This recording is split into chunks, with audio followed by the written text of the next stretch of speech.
All right, back here at Gamer Tag Radio, and we have here the legend, Henk Rogers. Hank, man, welcome to the show. I know we had you before. You guys were promoting the movie, but now this time you're promoting your new book, The Perfect Game, Tetris from Russia with Love. Welcome to the show, Hank. Thank you for having me. Awesome, awesome. So tell us a little bit about your about this new book that's coming out very soon. Well, I when the before the movie came out, I was working with Alexei on the script. They let us mess around with the stuff that happened in Moscow, meaning that they wanted us to get the Soviet Union right, the feeling of it, which we did and which they did. But they wouldn't let us touch any of the Hollywood, how can I say, stuff that never happened. So when I looked at the script, I said, "Oh my God, this is such a I don't know. It's so not what actually happened. There was no car chase. Come on, that's all Hollywood." And so I wanted to set the record straight. So I wrote that whole part with a movie during the movie time, and somebody looked at that and said, "You know what? It kind of looks like a book, except that it's too short." And so, can you add something to it? It's like, well, I can't really embellish the part that I've already written. I mean, I would just be adding words. So I know I can write the before and after. So I wrote the rest of my game career into it. Oh, So awesome. it's kind of the story of my life at the end of the day. Yeah. So what is a perfect game? The perfect game. What is it to you? Like for those that It's it could be the live, it could be Tetris. Yeah, no, but this is specifically in relation to the uh, into my career. I've always been searching for the perfect game. I tried to create the perfect game when I did Black Onyx back in 1983. It was pretty good, I would say. I mean, it launched a whole new genre in Japan. Um, and there have been other games that are like great, but everybody should be, that's one way of looking at it is the perfect game. But the perfect game could be when you're actually playing the game. Like if you get your high score, if you get like an epic win, when Blue Scooty, broke the game, that was for him the perfect game. He achieved it. So epic win is another perfect game. And so I like to think about life as a series of epic wins if I can achieve them. Awesome. Now, out of all the Tetris games that have been coming out, that came out throughout the years, which one, in your opinion, the one is like, okay, I'm better in this game than any other version of Tetris? Well, okay, so I probably played Game Boy the most. I mean, I carried that thing around with me everywhere I went, and played and played and played and played, and so I got pretty good at Game Boy Tetris. Since then, you know, I invented other ways of scoring, like T-spin, and I never really got into being really good at making my own, winning the game using T-spins. And the better players now all know how to use T-spins. It's just a normal thing. So things have been invented since, and again, Game Boy is the one that I played the most. Yeah, I love the Game Boy version. I have the NES version too. I have that one signed. Alexis signed that one, and I love Tetris Effect Connected. That one is like my all time favorite one so far. It's so amazing. Hmm. I have a PlayStation, just so I can play Tetris Effect. And I'm such a luddite. Basically, if I turn on the TV, I'll be watching the news. It's Hmm. or YouTube's. I just don't go to the length of hooking up my console and actually playing games on it. Now, out of all the pieces in Tetris, which one is your favorite and your least favorite, and why? So if I'm playing, of course, the eye is my favorite. If you say outside the game, it's the T. The Uh, T. Okay. the T, and it's because the I and the O are kind of boring. The S and Z can't live by themselves. They have to have their mirror image. the S and Z, and then the J and the L. They need to have their mirrors, so they can't stand alone. So T is the most interesting shape that can stand alone, and it's symmetrical. And when you use the T on a playfield, it changes the profile. Like you can put an S on top of an S and a Z on top of a Z and so on, and you can maintain the profile. But when that T comes out, that you have to make a choice. How do you want to change your profile? So I like that one. It's interesting. Yeah, let's go back when the first time we went to CES and you got to see Tetris for the first time when you actually played. What was it that stood out to you about this game than any other games at that time in the 80s for you? It was just so simple. I mean, like every other game had like characters and story and whatnot. And this game is like, okay, we don't need any story, we don't need any characters, we don't need nothing. We just need blocks. It's like, really? Can you actually make a game that is just blocks? And that was intriguing. And when I played it, it's like, oh my gosh, this is so out of nowhere. I mean, like, I don't think somebody would have come up with it outside the Soviet Union, because the Soviet Union just didn't have games. They mathematical puzzles. That was about as far as they got. So you knew right away that this game was made in Soviet Union at Oh that yeah, time? no, Right away? it was that was clear. They advertised it as being a game from the Soviet Union. The whole cover of the box was like the St. Basil's Cathedral in Red Square, and Mm-hmm. so yeah, they advertised it as being they even the name of the game, they had like a Cyrillic in it, so that it yeah, everybody knew it's from Russia. So okay, so now fast forward. Okay, you got the game, you already want to make things happen now with this game. What was it that how hard was it to get connected with Nintendo to get the okay from them to work with you guys and them? So I had been working with Nintendo already for a number of years. So on the Japanese version of the NES, the Famicom, Tetris was my third game. So I Hmm. was already in the business, and already was in the business with Mr. Arakawa at NOA. We made joy pads, something called the NES Max, which I sold Mr. Arakawa and Nintendo 2 million joy pads, and we negotiate regularly. So by the time Tetris came around, we were already buddies, and so it was Consumer Electronics Show of '89. After I went up to Seattle and I met with Mr. Arakawa, and I said, I know you're coming out with Game Boy. You should include Tetris with Game Boy. And he said, why should I include Tetris? I have Mario. And I said, if you want little boys to buy your Game Boy, include Mario. But if you want everyone to buy your Game Boy, then include Tetris. And he called in his gamer experts, and they all said, yeah, that's true. And so we made a deal. We shook hands, and that was the basis. That handshake of me was the reason I went to the Soviet Union next month. Yeah, that like thinking about it because I know the NES was very successful with Mario. So for you to convince Nintendo, like, hey, instead of Mario, add Tetris to be part of the Game Boy device, that is a huge accomplishment for you. I think that was major, major, major. Yeah, because to change their minds like that, that was Yeah, yeah, amazing. and I said, look, you can include Tetris, and then you can sell Mario afterwards. You can make full pop. Don't give it away. You can sell it. Yeah, So I mean, I remember seeing pictures at that time too. There was President Clinton, his wife Hillary Clinton was actually like during the flight playing Tetris on her the original Game Boy. I remember oh seeing my that God. online. I'm like, wow. So when you see that at that time, seeing how mainstream this game got like because I know originally the NES version it was good, right? But nothing compared to the Game Boy version. Yeah, I mean, on some level, it's vindication. I put my heart into. So the Game Boy version was based on my Famicom version in Japan.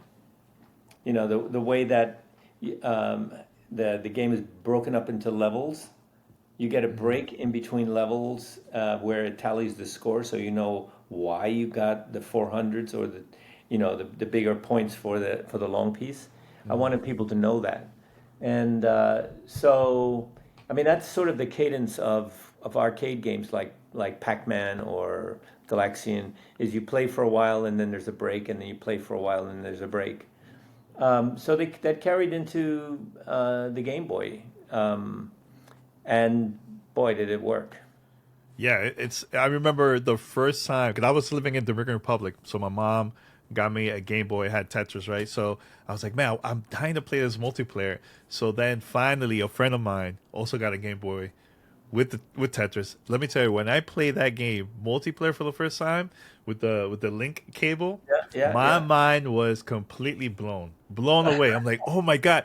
So I got like the whole neighborhood together, like for us to to play Tetris, man. So that was really amazing. So was that something that you pitched to Nintendo, or Nintendo came up with the concept like for like the two-player multiplayer concept for the Game Boy version? Do you remember that? Yeah, I remember that, but I don't remember having that discussion with Nintendo. The only thing that stands out in my mind is that they didn't have a random number generator. When they finally sent me the master, I don't remember having a cable. Anyway, I played it, and I said, these pieces aren't coming out random. There's something wrong with the random number generator. And like if you have like Mario, the numbers don't have to be random. It doesn't matter, because if it's weird, it's just weird. That's just the way it goes. But in the case of Tetris, if one piece comes out more than the others, that's weird. And so I had my QA people count pieces, and sure enough, it wasn't flat. There was a peak. I think the S was coming out twice as much as the rest. And I said, this is unacceptable. The Russians will never pass this, And so on Saturday, they sent out their programmer, and we worked together to fix the random number generator, and we did. Yeah, I know that Tetris turned 40 years old, man. How's it, in your opinion, how much that changed your life? Seeing how much success Tetris throughout the 4 decades. If it wasn't for Tetris, I might still be in the computer game business. I might still be trying to make the next sequel to the Black Onyx or something. There's there's a point at which you can retire. Maybe you can sell your company if you're lucky, but Tetris is the golden goose. It keeps on giving, and so we just make sure that we feed the goose. Now, out of all the Tetris games, which one was the one that like, wow, I've never thought that somebody would come up with a concept with this type of game for Tetris? And there's Yeah, so many versions. no, but I would say Tetris Effect is the one that really blew my mind. Yes, this is like takes Tetris to a whole new level. You're not only playing Tetris, but you're playing Tetris in another dimension. And the message too, like actually when you finish and complete the whole thing, I just love how everybody's connected. Like this, just the messaging was awesome too. Playing that, like my wife, she got to play for the first time, right? And she completed the whole all the levels and everything, right? And she actually cried at the last level. She's like, "Oh my god, this is so Oh, amazing!" Yeah, it's touching, like the messaging, how well they. Cause I love their games too, but this one like took it to the next level in my opinion. so I took Mizuguchi, who's the designer, Yes. uh, and I took Mizuguchi to Burning Man before he made Tetris Effect. Okay. Oh, really? I think it might have something to do with it. That that's pretty dope. That's pretty dope, man. Yeah. There's that. No. There's like, Yeah. the whole space of Burning Man is just like so incredible. Yeah. Yeah. That's cool. That's cool, man. Now, for those, why people should check out this new book of yours. And I know so many books out there, but why this is the one that people should definitely check it out once it releases. Well, I mean, if you're interested at all in the history of the computer game industry and Nintendo, and it's even surrounds the fall of the Soviet Union, those are all interesting things. But it's a kind of a rags to riches story. I grew up. We were poor. I never got an allowance. I worked my way through college, and it's sort of like, how can you go from nothing to having a business and being successful? That's another way of looking at it, and it's by, I would say that life is a game, and I've had a series of epic wins in my life, and I still strive for that. I'm still looking for the next epic win, which is to fix climate change.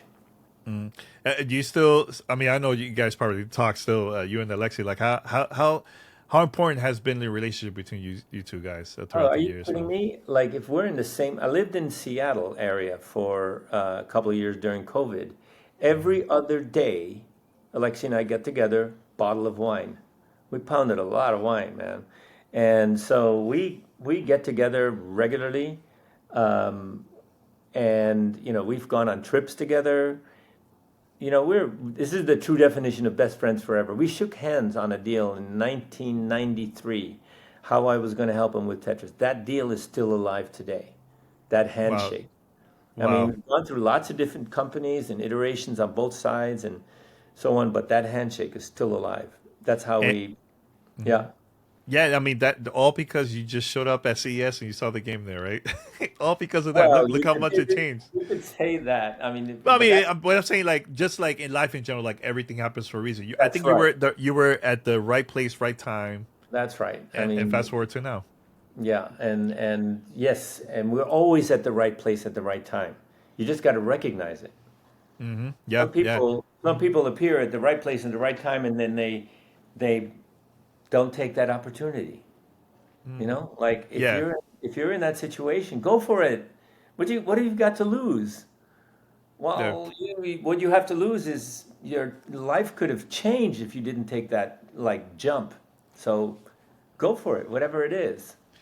Yeah, and I know your daughter took over the company, right? So how's that been? Because I know she was in the movie too, like her as a little girl, seeing you doing all this behind the scenes and all, right? Fast forward to now, her just taking over the company. Yeah, How's that? so How's that been?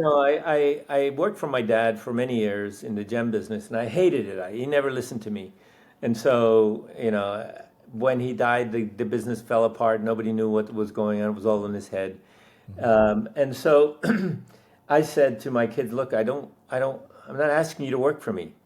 I don't. This is not like you must work for me because you're the oldest, blah blah blah, that kind of thing. No, I'm not forbidding it." But if you work for me and our work gets in the way of our family, you're fired. I can always hire somebody to do what you can do. I cannot hire another family member. That's it. Family is family. Hmm. So under those conditions, Maya actually, she went and got her degree in business, which I never did. I was a computer science geek, and so she got her business degree and joined the company after working for I think it was Honda for a while, and then she worked for Sony as a assistant producer. So she knew the game business. Then she came to work for me and worked her way up. I didn't give her the business; she took it. That's awesome. Actually, I saw her. Was it last month at Dice? I'm like, oh, I see her making moves. Like she's always making moves too. That was cool. Going to the 40th anniversary celebration event that you guys had Tetris in Los Angeles. Yeah, yeah, It was cool seeing everybody. Nolan Bushnell was there too. yeah. Nolan Legend too. Bushnell. Oh my gosh, Yeah, that was awesome. See everybody together. I'm like, oh he man, is look at this. one Like of my heroes. how much all these games, like you guys, like completely changed my life as a gamer too. So seeing all everybody together, my mind was blown, man. So it was good to see that. Yeah. Now, Hank, you know, uh, your legacy, man. What years from now, when people discover Tetris for the first time, the next generation, what is it you want people to remember you? I want people to remember that I convinced them that fixing climate change is just a decision. That's how I want to be remembered. And so, I'm working on getting people in different jurisdictions. We got Hawaii to make the decision to go 100% renewable energy in 2015, and we're on track. We're at 36% renewable energy. We have 15 other states that have the same legislation now. So Hmm. over 51% of the people in this country living with a mandate that says that they have to go 100% renewable energy for electricity by 2040, 2045, 2050, somewhere around there.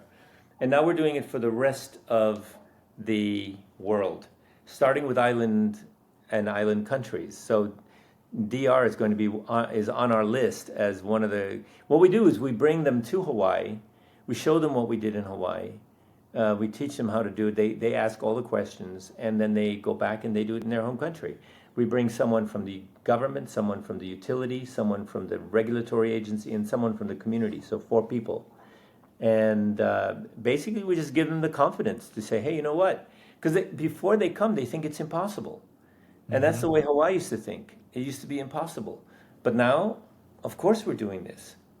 You said DR? You said DR? Dominican Republic? Yeah. That's awesome. Yeah, that's awesome. Well, my family's from there. Yeah, I know. Yeah, that's awesome. You mentioned that earlier. So, we've had Dominica. Dominica not, too, yeah. Okay. We have Dominica, but not DR. We have Jamaica, Grenada, Dominica, Puerto Rico, U.S. Virgin Islands. I mean, and all kinds of Pacific islands. Really cool to see. Really cool to hear that. Yeah. All right. So, one last time, when people could purchase this book, when it comes out, when's the official date? April Fool's Day, of course. Ooh, April 1st. That's very soon. That's a couple weeks. Let's go. Yeah. So you could go right now and pre-order the book, right? Too. So that's right. And I think that would be good to get in advance. Just be prepared to arrive at the house April 1st. April 1st. Yeah. I should be prepared with a QR code or something, but I don't. Maybe it's all good.